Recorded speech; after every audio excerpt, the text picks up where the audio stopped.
Kagreklamo ang Save the Philippines Coalition sa Office of the Ombudsman.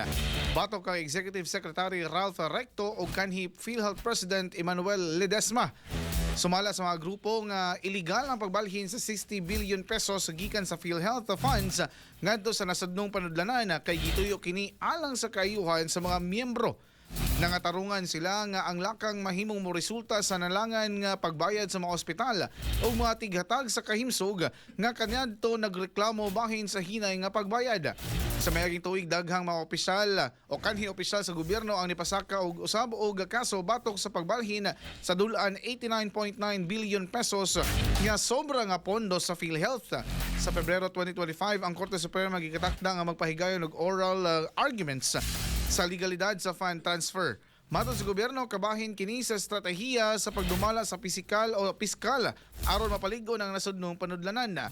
Bisan pa ang koalisyon na nagtuo nga ang lakang naghinabog og krisis sa pagsalig sa publiko sa pagdumala sa sistema sa paniguro sa kahimsog sa sosyal sa nasod. Express, balita sa buntag. Express, balita sa buntag.